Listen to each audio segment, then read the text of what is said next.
Hey ladies and everybody, good afternoon. Coming to you from the chilly north. We have it, it's done. It is sanded, wet sanded, and polished. Front, back, neck, head, one end to the other, stem to stern. Oh yeah. Got it. I just got to get my paper towels out of there. So, here we go. Now the rubber meets the road. This has just been a bunch of woodworking for me. Now I get to start wiring this thing. I've never soldered a guitar together. I've soldered plumbing for years, but that's not the same kind of soldering. So I can start assembly. Finally. And see how this is going to come out. Can't wait to see that gold Bigsby on that. Oh, I'll keep you posted, and it won't take long. Have a good one, everybody. Bye. Hey, gang. One Bigsby installed. That wasn't so bad at all, actually. Just some meticulous measuring and centering and shooting straight lines off either side of the fingerboard to make sure that they're centered on the roller, which is all set. And if you remember in an earlier video, I talked about Taylor guitars having a dual end pin on their guitars, so that when you, if this ever gets leaned against a wall on a floor, this will act like a stand. It won't tip either way. So the Bigsby is installed. It's looking good. I got the tuners in. I got the truss rod cover done. There's the back. Sawdust already getting everywhere. There we go. Looking good so far. I was going to do the bridge tonight, but I don't have a drill bit. These holes swelled right here, and the pins, these are press-in pins, and the holes swelled, and I don't want to force them. So I've got some larger bits. I don't have, all I've got is 3/8 bits up here. And it takes like a 27/64 or some ridiculous size to be able to have those knurlings engage. Anyway, I have drill bits down in the garage that should work. I've got a whole index down there. So anyway, I just wanted to update that. And the Les Paul, update on the Les Paul. I thought I had blue stain. This guitar, the Les Paul, is going to be blue, and I thought I had blue stain. Turns out I don't. So I had to order it. Should be here tomorrow or Thursday or Friday. Anyway, once I get that, I can start moving forward on the Les Paul as well. But anyway, that's, oh, there's Willow. She's checking it out. The old shop supervisor, quality control. So anyway, that's that. So far, I should have the bridge in tomorrow and maybe even start some wiring. That's all that's left is the bridge and pickups and control harness. Looking forward to that. Not. Have a good one. Bye. Hey, good morning, everybody. Here we are. Final stretch. If I can get this thing put through them little holes and get all them lined up and everything, it might make sound today. But I got to get past this part first. So I was studying this last night, and like I said, I had never wired a guitar before.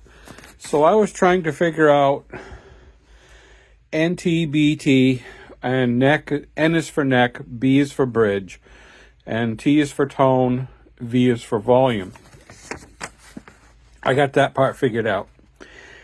And one of the guitars I took apart before the holiday had a wire underneath the bridge. And it was a ground wire, obviously. And I was looking at, well, I don't have a bridge on this guitar. Does it need to be grounded? And if so, how do I ground it? And then I got to looking real close here on this. See where that says right there? Tailpiece ground. Get soldered to the pot for the neck tone.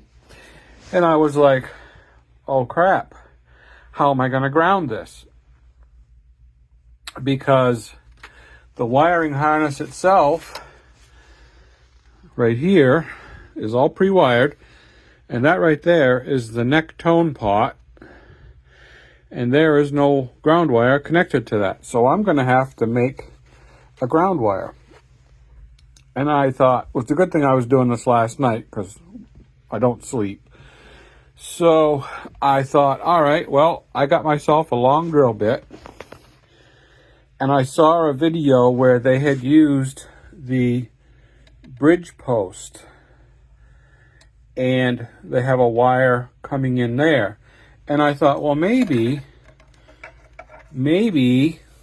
they drilled a hole and comes into from here. And that is not the case. I'm like, well, all right. If I got to drill my own hole, I'm going to drill it in the direction that I need it to be. So the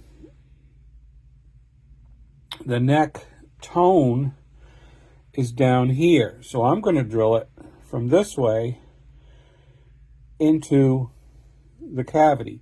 Now, when I drill it here and I bring the wire through, it's going to be a stranded wire. I got it off of a piece of trailer wiring. So it's going to be stranded, right? I'm going to take these two pieces apart. So I'm just going to use the green. And when I bring it in and I set this in here and you drive this home, if I've got the tail of it sticking out and I drive that home, it's going to pinch the ground wire between this and the body, which is what it's supposed to do. And it's going to ground. I saw on a couple of the videos where it came in farther down and they tried to get the wire to sit over the top and then push this, and it didn't trip my trigger at all. So I'm going to do it the way I'm thinking. I also thought about insulating or wrapping foil tape to insulate these from outside electronic interference. And I didn't find anything to support me doing that, so I'm not going to do that. So, and I also learned that depending on how this is wired, see, like my pickups, these are 4-wire. And you see where the two are connected, and these other two get connected to the pots, the ground and the volume pots. So right here is my four conductor. The red and the white are together. My green is ground, black is positive. And if you look over here, so both of the grounds get connected to the bridge volume pot ground. Okay. And then the bridge positive gets soldered to there, and the neck positive, oh, they each get to their own pot. Okay, so the negative comes here, on there, to the neck there, positive there and there. Okay, and then I make my own ground there. Run that through, set those, and what I've got to do is ream these holes out a little bit, because the wood swelled up, and it's too tight. I don't want to take a chance on cracking this top. So I took my handy dandy micrometer, measured the post.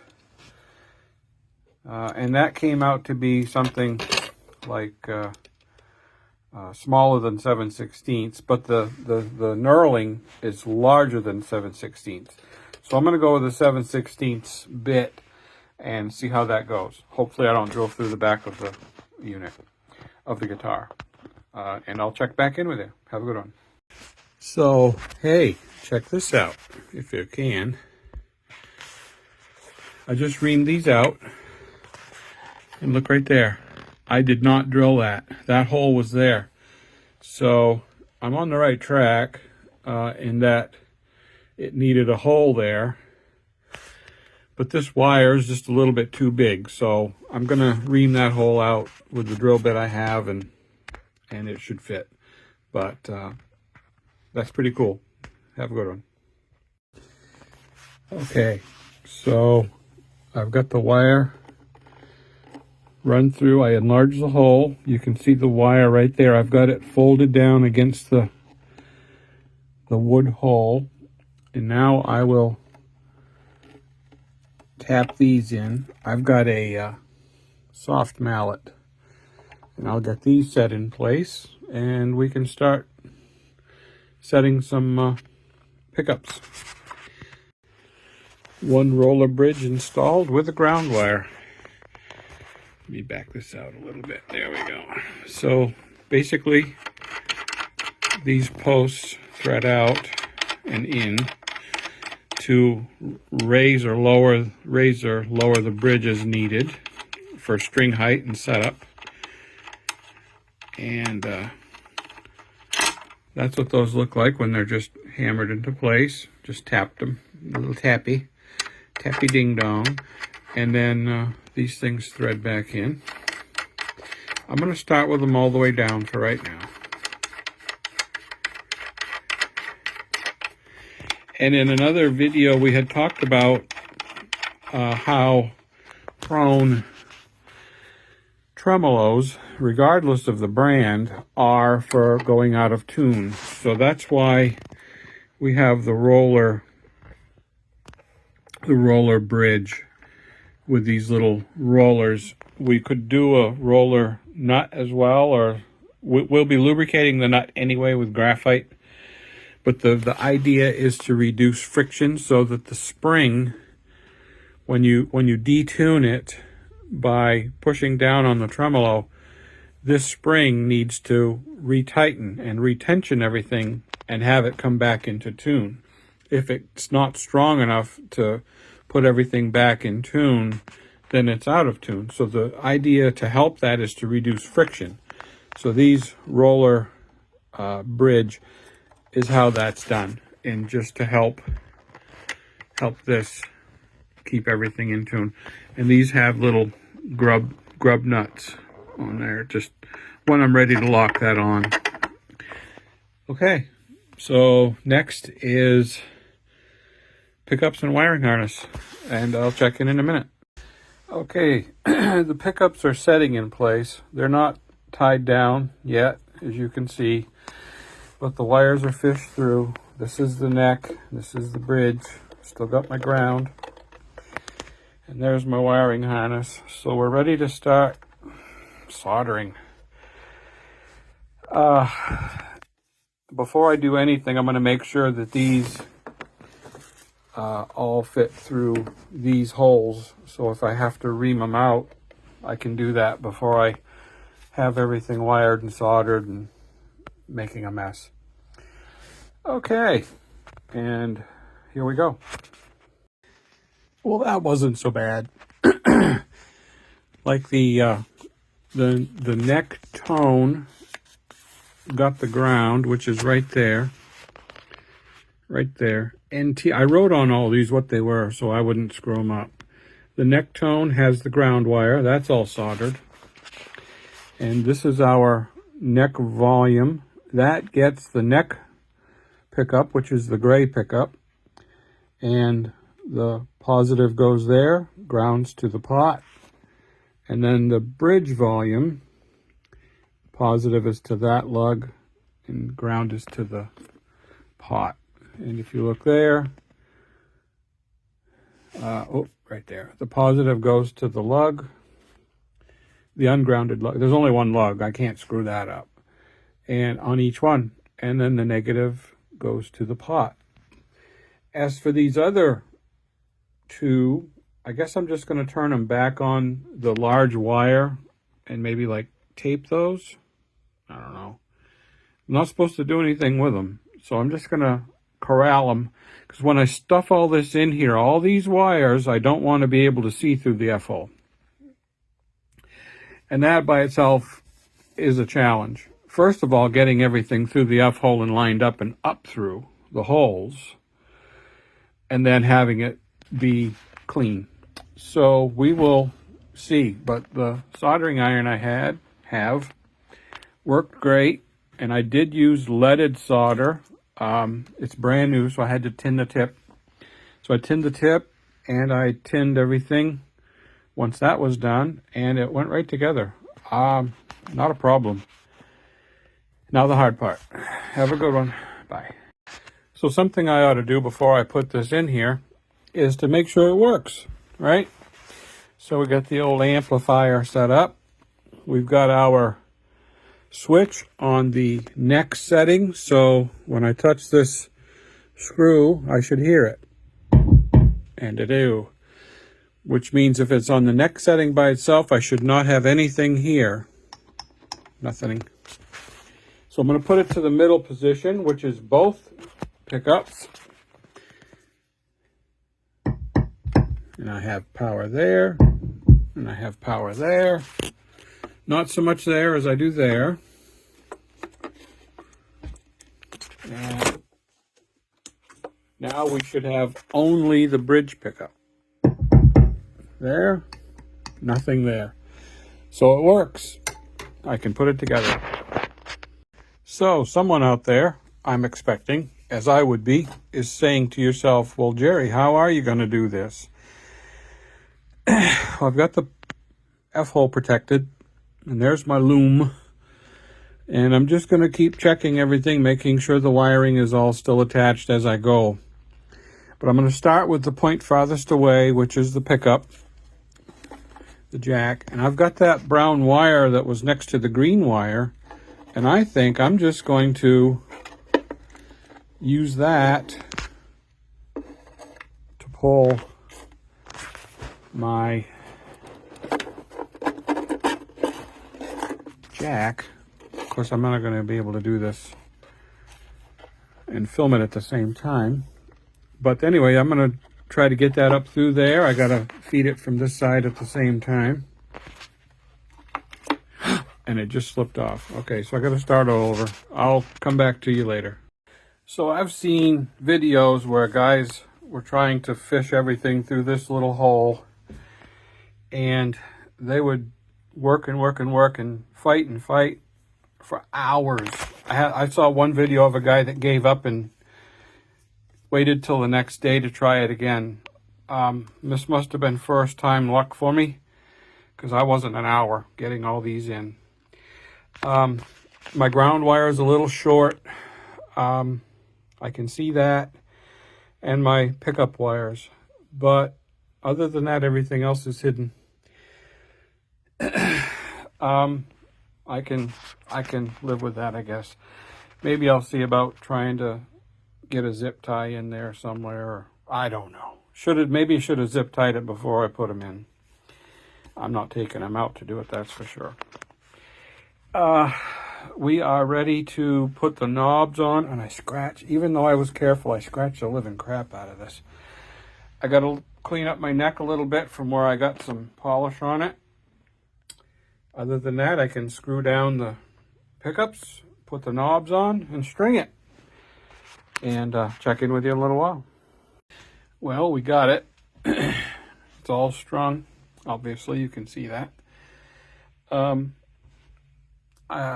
string height at the 12th fret is too high with the bridge as low as it goes already. So that's interesting. I'm going to do a little neck truss rod adjustment.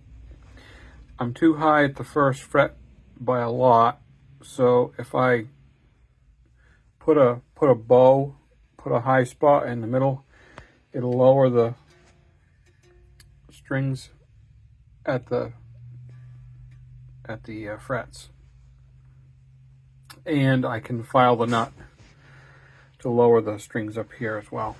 So that's going to be tomorrow. It is in tune, and the intonation is almost perfect right out of the gate. Got a couple of minor adjustments to make, and it stays in tune with the tremolo working. Strings are going to need to stretch a little bit still, but other than that, it'll be amplified tomorrow. Have a good one, guys. Good night.